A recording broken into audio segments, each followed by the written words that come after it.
Among these, Russia faced the most severe situation, leading to domestic political turmoil. In early 1917, a rare snowstorm hit the Russian capital Petrograd. The disruption of rail transport prevented food from reaching the capital in time. Strikes and protests erupted across the city. While the Tsarist government ignored these issues, demonstrations escalated into armed uprisings. Without warning, the uprising soldiers sparked the February Revolution. Within just 7 days, they occupied Russian government institutions. Tsar Nicholas II was forced to sign his abdication decree, marking the end of the Romanov dynasty, which had ruled Russia for 304 years. Russia's internal strife allowed Germany to shift its combat focus to Britain. Beginning in early February 1917, Germany launched indiscriminate attacks on British merchant ships, attempting to isolate Britain by cutting off its food supplies. However, this measure carried great risk, as Britain maintained extensive trade relations with many neutral countries, including the United States.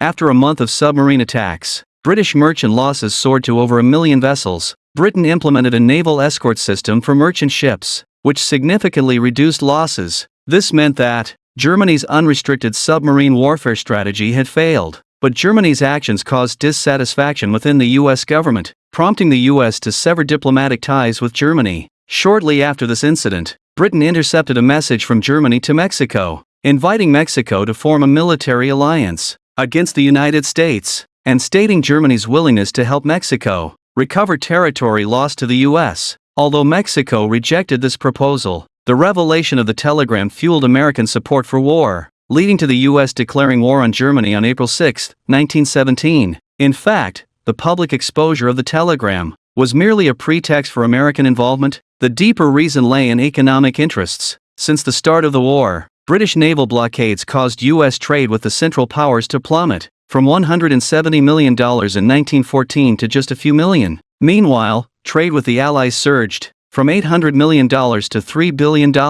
Britain also raised $10 billion in war loans on Wall Street. These intricate trade connections bound the U.S. to the Allies, and the U.S. could only benefit if the Allies emerged victorious. The U.S. was waiting for an opportunity to enter the war, and this telegram incident provided the perfect chance. In April 1917, the French launched a spring offensive at Chemin-des-Dames, planning to engage the Germans in a battle between Reims and Soissons. This offensive lasted a month, with heavy casualties for the French, amounting to 100,000, but failed to achieve significant progress. In the second half of 1917, the U.S. began providing equipment support and sent troops to the front lines. The British launched another offensive, but still suffered over 1 million casualties, without changing the deadlock in the war. After the February Revolution, the provisional government in Russia did not alter the public's war weariness, insisting on continuing participation in World War I. Consequently, the public lost trust in the provisional government. On October 24, 1917,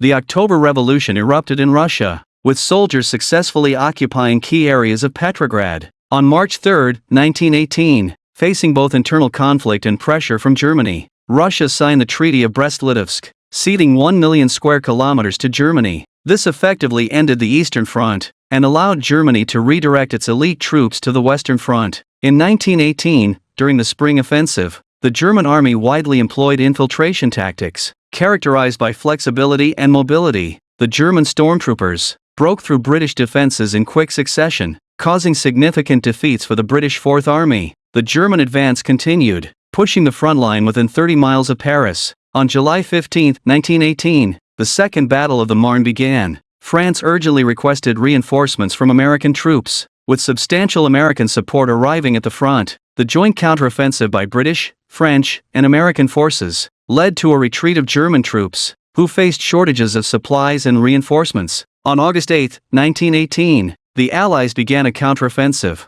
German frontline troops were decisively defeated. News of these losses reached Germany, further fueling anti-war sentiment domestically. Opposition spread within the military, causing morale among German soldiers to plummet. Large numbers of German soldiers surrendered. Simultaneously, Bulgaria, Turkey, and Austria-Hungary, the Central Powers, surrendered one after another. On November 4, German naval sailors initiated a mutiny, followed by workers and soldiers in Berlin rising up. The insurgents quickly occupied the capital, forcing Kaiser Wilhelm II to abdicate and flee to the Netherlands. The German Empire was replaced by the German Republic. On November 11, the foreign minister representing the German Republic, signed the Armistice Agreement, thus bringing World War I to an end. On January 18, 1919, the Paris Peace Conference convened at the Palace of Versailles to discuss the treatment of the defeated nations and the establishment of a new international order. After 6 months of intense debate, a consensus was reached, resulting in the signing of the Treaty of Versailles. According to this treaty, Germany lost vast territories, populations, and overseas colonies, and faced strict military restrictions.